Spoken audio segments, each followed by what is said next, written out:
আমরা বলেছিলাম যে আজকে হলো পিলখানার আমাদের 57 জন অফিসারকে হত্যা করা হয়েছিল।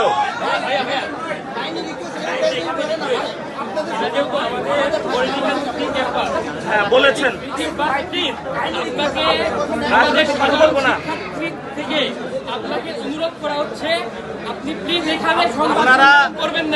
ওনারা বলেছেন যে বুয়েটে কোনো রাজনৈতিক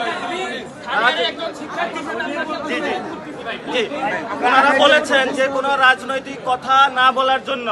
তা আমরা বলেছিলাম আমরা একটু মুনাজাত করব শহীদ আবরার ফাহাদের জন্য এবং আমাদের যে 57 জন বীর সেনানী শহীদ হয়েছেন, আমরা বলেছিলাম নামাজের পরে ওনাদের জন্য আমরা মুনাজাত করব, দোয়া করব। সবাই আলহামদুলিল্লাহ সূরা একবার পড়েন, কুল হুয়াল্লাহ সূরা 3 বার পড়েন, তারপর আমরা ইনশাআল্লাহ মুনাজাত করব। বিসমিল্লাহির রহমানির রহিম, আলহামদুলিল্লাহি রাব্বিল আলামিন, আর রহমানির রহিম।